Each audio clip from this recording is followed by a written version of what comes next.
What's cooking, Juventus fans? Welcome back to your old lady's favorite YouTube channel. There's really one question I have for you and for everybody that's out there. Are we a serious club? Are these the decisions that we're making? Do we actually believe that these are good ideas? Do we believe that we are doing a great job under what this new regime is saying to do? Is that it? Are these the right moves for the future? Are these the right moves to be successful? Let me know. I don't know. Stick with us. We'll fill you in.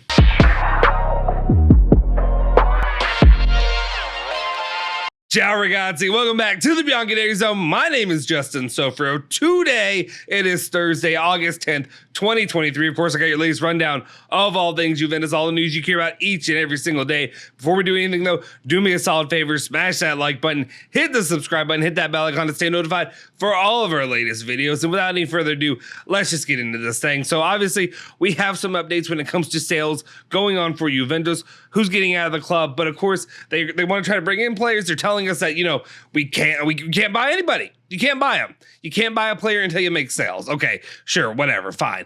Well, the very first sale they finally did make it was a good move. I will acknowledge this.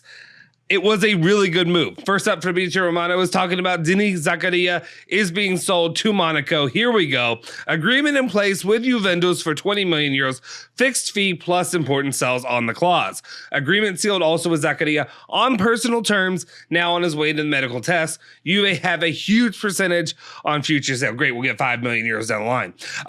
But at the same time, that's great. That's fine. I don't need to be sold. I don't need to be told that for them to go buy yada yada yada so-and-so player that they need to make this Denis Zakaria this deal. Also, second up, I think a lot of us have really lowered our bar when it comes to Juventus and our expectations for the club, and we've become so used to Juventus being worked when it came to sales with the club that usually it's not a loan. You're telling me that this isn't a loan. Juventus didn't loan him out. There wasn't an option, not an obligation. It's a full-on sold player gone, done. No more future acquisitions, no more future issues to have to deal with when it comes to Zakaria. I mean, that's cool. I guess it's great. That's fantastic. But at the same time, I think we've become so worn down over the years, so used to being taken and having our pants pulled down around our ankles that we're shocked that this is actually happening, right? Again, I talk about lowering the bar all the time. I think we've all done it, and I can't argue that we shouldn't have because that's where we've been placed in for how many years now. All right, that's good though. Give Giuntoli, however you want me to say it. Somebody's gonna come at me with the way I say it. Giuntoli, whatever. Give him his credit. We move on and we talk about one, and this is one. I can't do this story. I can't do this one more year. Like, this better be the end of it. This. Hear me out, Giuntoli. This better be the end of it. I don't want to have to make one more graphic and have one more comment on this player. And I'm talking about Pjaca, damn it. I'm sick of talking about Pjaca. Just get him out of here. I don't want any more conversation about Marco Pjaca and his situation. Romeo Gnesti gives an update, says Pjaca's situation, inquiry from Pisa, but the path seems rather complex. Of course it does.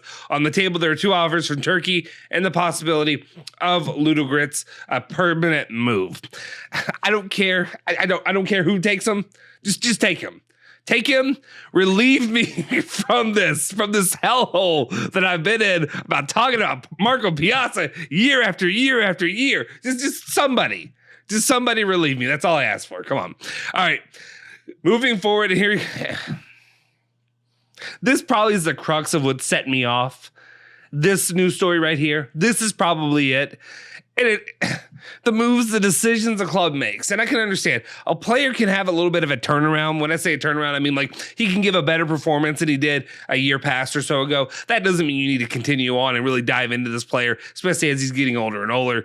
But Daniele Rugani, we have an update. Alfredo Padula is pushing that Juventus and Rugani are now in talks over a new contract to keep him at the club for potentially 3 more years. Talks ongoing on the basis of a 3-year deal. His current 2.8 million salary will drop to about 2 million euros plus bonuses. Juve hope to finalize it within a few weeks. Thank God that I've already lost all my hair. I'm just thankful for it at this point. Thankfully, I already lost all my hair. besides like this little stuff that I had to shave off in a few minutes. But if it weren't for that, I don't know what this club is doing to me. This club is trying to kill your guy. I can't do more Rugani for 3 more years. I can't do it. Giuntoli, you're supposed to be this brilliant mind, this great tactician when it comes to bringing in players, moving players out, bringing guys. Maybe you'll surprise me with some of the names later. Maybe these names will be great moves that I'm not super excited about right now. But then you lay this crap on me. Max Allegri shouldn't have more than 1 more year. We'll see how he does this season, but he shouldn't have 1 more year left for him to return to the club. Why does we need his guys? Why do we need a Rugani? Maron. All right, let's continue on. And here's a name that doesn't super excite me, but this is the one that's being floated out here recently when it comes to Juventus. Romeo Gnesti is reporting that Juventus are still following that of Carlos Augusto's situation. The Brazilian has had new contacts from Juventus in the last few days. So we'll see. That's one. I mean, just it doesn't really excite me, but it's a name that's being floated out there. If for some reason this is one of those pieces that can be utilized, that's fine. My issue when it comes to these names being leaked out there and these players coming in is what are you getting rid of to bring these players in? And that's fine. Zakaria moved. But what it means is it means other players are not getting opportunities and Juventus are going to sell more players that I don't want to see sold. And that's where I'm frustrated. And that we're going to come to that story at the end. But there's some issues here, and I'm not happy. We move forward. That's been this show has just been I'm not happy. That's what today is. Today the daily news is Justin's not happy. Justin's filling his diaper. We continue on. We talk about another player, Giovanni Albanese, reporting Juventus needs a few more sales before trying to decide Amrabat, who's a top target for the midfield. Fiorentina wants 25 million euros plus bonuses to sell him. Again, another player that's being floated out there. I mean, Zakaria sell didn't do it. We have to do more sales before we get him. Fine. If that's who they want, that's cool. Now, I'm just more getting through these. We kind of know these rumors are out there. I don't have a lot really to give when it comes to Amrabat, when it comes to him and my opinions on him coming to the club. What I do have opinions on is this next one, and that's really what it comes to. If you want to bring in Augusto and Amrabat, players need to be sold. And my issue are who the players you're selling. Obviously, we talked about in the past about Vlahovic, who seems like he's now probably going to end up staying with the club. Same with Chiesa, who there's been rumors about him being leaked, or not leaked out, but him signing on a contract to extend, which would be good. I agree with that. But then there's other young players, and it's just perplexing to me. The last few years, you go from, too many old guys. Hey, we got to get young players. And now we've had a couple little bit young players trickling in. And now it's like, get the young players out. We need old dudes. We need old heads again. That's what we need. And that's where the issue comes in of who the potential players that they could be looking at or moving on. Illing Jr. has been rumored out there. That one would upset me. And then this one definitely does upset me because I would like to see him have an opportunity at Juventus. And that's where Alfredo Padula, latest updates when it comes to Juventus and Lazio, they had meetings had concluded there. An agreement on the fee for Rovella's obligation is still being discussed. There's a 2 to 3 million euro difference between Juventus and Lazio, even though the midfielder has agreed. And Romeo Gnesti later confirmed this. So, for all intents and purposes, it seems like Rovella's on the move, and Juventus are going to sell him to Lazio. This bothers me. I think Rovella is a tremendous talent. I understand there are worries when it comes to the injuries. And I get that. But God, dang it. Try not to full on cuss on here. Like, you can't at least just give him a shot. Like, I liked what I saw from him. I think he can be a key role. I think he's going to do well for the Italian national team. Like, as long as he can stay healthy. And I understand, maybe they've seen enough. That's the only way that I can really lean into this is maybe they've seen enough when it comes to his health. And they kind of know it ain't coming back.